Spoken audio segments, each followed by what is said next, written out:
महिला के दोनों पैर अचानक जमीन से ऊपर उठ गए। उसका परिवार तुरंत 120 आपातकालीन नंबर पर कॉल करता है, लेकिन डॉक्टर न केवल उसे जमीन पर वापस नहीं ला पाए बल्कि उसकी स्थिति भी हिला नहीं सके। आधे घंटे बाद वह कुछ सेंटीमीटर और ऊंची हो गई। आखिरी समय में जब डॉक्टर को कोई उपाय नहीं मिला तो उसने पहले उसका एक बड़ा ट्यूब खून जांच के लिए निकाल लिया। उस पल से महिला व्या चाहे पानी पीना हो, शेव करना हो, खाना हो या यहाँ तक कि सोना, सब कुछ हवा में ही करना पड़ता था। एक हफ्ते बाद एक विशेषज्ञ घर आया। उसने व्या और जमीन के बीच की दूरी नापी। इस रफ्तार से 3 महीने से भी कम समय में वह 10,000 मीटर की ऊंचाई तक पहुंच जाएगी। तब उसे अंतरिक्ष सूट और ऑक्सीजन मास्क पहनना पड़ेगा। 3 महीने बाद वह कामिन रेखा पार करके सीधे अंतरिक्ष में प्रवेश कर जाएगी। अंततः वह वहीं मर गई। और भी डरावनी बात यह थी कि विशेषज्ञ के पास उसे ऊपर उठने से रोकने का कोई उपाय नहीं था। उसका एकमात्र सुझाव था कि उसे जितना हो सके आरामदायक महसूस कराया जाए। उस समय व्या का सिर छत तक पहुंच चुका था। उसके पति ने बिना कुछ कहे दूसरी मंजिल की फर्श तोड़ दी ताकि उसकी पत्नी को कुछ राहत मिल सके। जल्द ही वह ऊपर उठते उठते अपनी बेटी के कमरे में पहुंच गई। बेटी ने प्रस्ताव रखा कि वह छुट्टी लेकर मां के साथ घर पर रहे, लेकिन मां गुस्से में आ गई और उसे डांट दिया। रात में उसकी बहन ने उसे सुंदर कपड़े पहनाए और पति के साथ एक शानदार रात बिताने को कहा। लेकिन जब बेटी घर लौटी तो उसने देखा कि मां के पैरों को रस्सी से बांधा गया है। असल में पिता उसे छोड़ना नहीं चाहते थे। बेटी रस्सी काटना चाहती थी, लेकिन पिता ने रोका। लंबे समय तक खींचने के बाद मां ने ही बेटी को रस्सी काटने के लिए कहा। उसी समय उसने हार मान ली। कुछ दिनों बाद मां ने एक बच्चे को जन्म दिया। बेटी और पति केवल उसे जीवन रक्षक की तरह देख पा रहे थे। उन्होंने उसे खाना, कपड़े, मोबाइल और ऑक्सीजन सिलेंडर दिए। सब कुछ बड़े बैकपैक में भरकर उसके साथ भेजा ताकि उसकी गति धीमी हो सके। आखिर में बेटी ने उसे एक MP3 प्लेयर दिया। मां उसे देखकर भावुक होकर रो पड़ी। जब वह जाने लगी, पति ने उसे कसकर गले लगाया। बहुत देर तक उसने छोड़ा नहीं, क्योंकि उसे पता था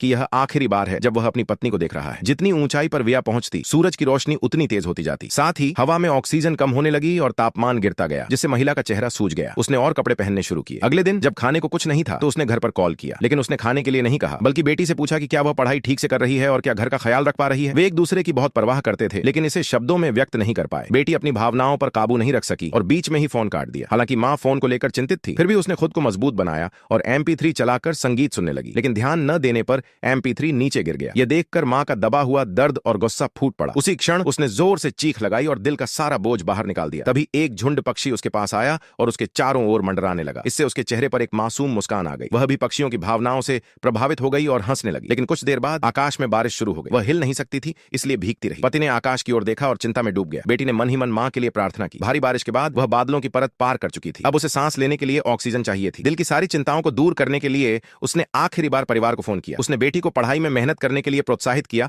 और कहा कि वह उसकी सबसे बड़ी गर्व की वजह है। उसने यह भी चाहा कि बेटी और पिता के रिश्ते सुधर जाएं। फिर उसने बैकपैक घर की ओर फेंक दिया और अपनी आखिरी दृढ़ता दिखाई। उसी समय सूरज निकला और वह और तेजी से ऊपर उठने लगी। आखिरी बात कहकर वह हमेशा के लिए अंतरिक्ष में खो गई। उसका फोन जमीन पर गिरा और परिवार को उसकी स्थिति का एहसास हुआ। बेटी और पिता घर के फर्श पर बैठकर एक दूसरे को गले लगाने लगे। अगले दिन छत पूरी तरह ठीक कर दी गई। बेटी ने पहल करके पिता के लिए नाश्ता बनाया। हालांकि नाश्ता थोड़ा अधूरा था, फिर भी पिता ने बेटी की तारीफ की। फिर बेटी ने किताब खोली और खाते खाते पढ़ाई शुरू कर दी। फिल्म यहीं